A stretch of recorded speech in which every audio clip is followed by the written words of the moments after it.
Hey everyone, welcome to this explainer. Today we're unpacking the sheer extremes of the India-Pakistan border.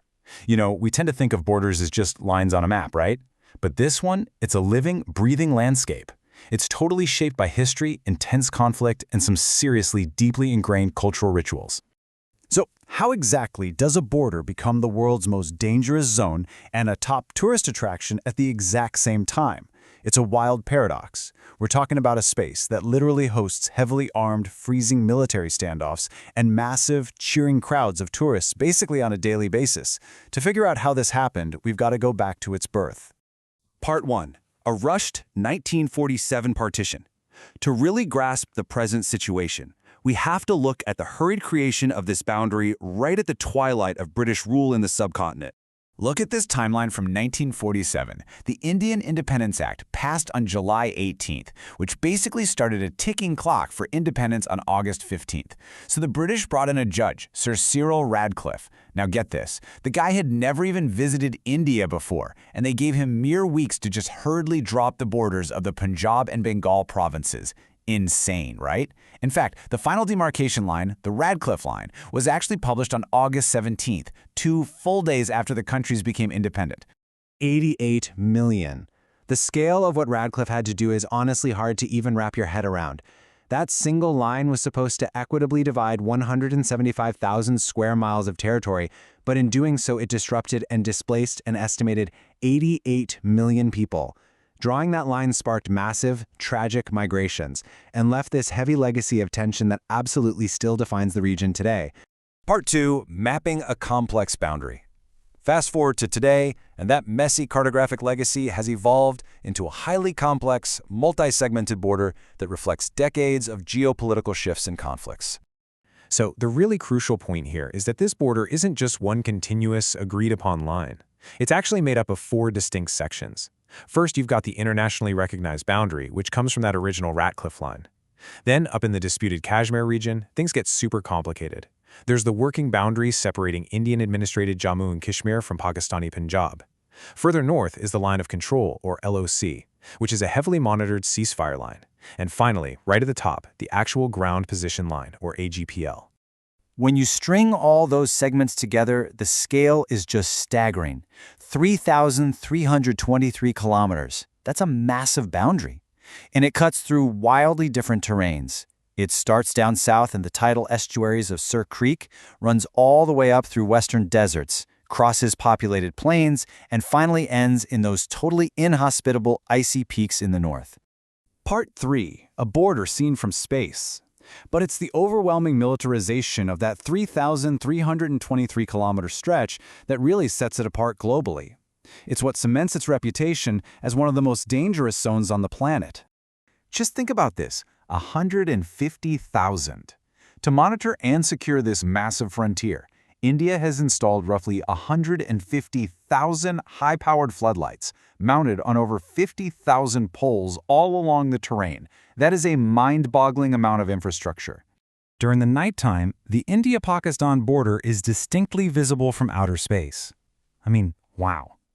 Because of those tens of thousands of floodlights, you can literally see this border from space at night. It looks like this bright, glowing orange line just slashing across the earth. It's such a striking, visual reminder of the intense security measures they have in place. Part 4. The highest battlefield. And nowhere is that militarization more extreme than at the very northernmost point of this border, a place people often call the roof of the world. The actual Ground Position Line. Now you might be wondering, how on earth did troops end up fighting on a literal glacier? Well, the original 1949 ceasefire agreements didn't actually map this area. The text just vaguely said the line went, quote, thence north to the glaciers. UN officials at the time basically figured, hey, no one is ever going to fight over such a cold, barren wasteland, right? But because it was left undemarcated, it triggered a military race in the 1980s to secure the high ground, and that resulted in a 110-kilometer front line right across the Siachen Glacier. Look at these extremes. We are talking about peaks towering over 7,000 meters and temperatures plunging to a bone-chilling minus 55 degrees Celsius. Tragically, out of the thousands of casualties in this frozen standoff since 1984, the vast majority aren't even from combat. They're actually from severe natural hazards, avalanches and just the absolutely brutal cold. Part 5. The Wagah Cultural Paradox. Now, moving further south, this tense border transforms into an absolutely bizarre contrast. We go from that frozen, desolate battlefield to a vibrant, crowded, super loud daily event. Right at the intersection of the border and the historic Grand Trunk Road, which is this ancient route connecting Calcutta and Peshawar since the Middle Ages, we find the Atari Wagah checkpoint. And this is actually one of the very few active crossing points between the two nations. The beating retreat. Here, instead of ice and artillery, the border becomes a daily theatrical spectacle. Literally every day since 1959, the Indian Border Security Force and the Pakistan Rangers jointly perform this highly choreographed, super colorful ceremony to lower their national flags before sunset. It's completely turned this specific slice of the border into a massive tourist attraction. Every single evening, thousands of people go on what scholars call a patriotic pilgrimage. Visitors pack into these massive open-air viewing galleries on both sides. I mean, they're waving flags, blasting patriotic music, and aggressively chanting slogans at the other side, across these huge iron gates. The vibe? It honestly feels way more like a fierce, high-stakes sports rivalry than a militarized boundary. It's a total paradox playing out right there in front of the crowd. The soldiers wearing these elaborate turbans do all this fierce, aggressive posturing. They're shouting battle calls, making menacing gestures, doing these impossibly high kicks, basically trying to intimidate each other. But here's the catch. Pulling off this incredible mirror image performance requires continuous, meticulous cooperation and secret joint rehearsals between the two militaries. The whole 45-minute show peaks right before sunset. Those massive iron gates swing open, and the guards from both nations step up face to face.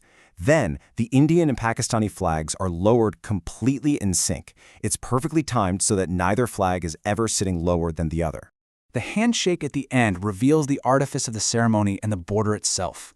Like one scholar brilliantly pointed out in our sources, these soldiers are basically playing out national aggressions on a human scale. But the whole spectacle finishes with a brief, mandatory handshake between the opposing guards before those gates slam shut for the night. That final gesture really reveals the artifice of it all.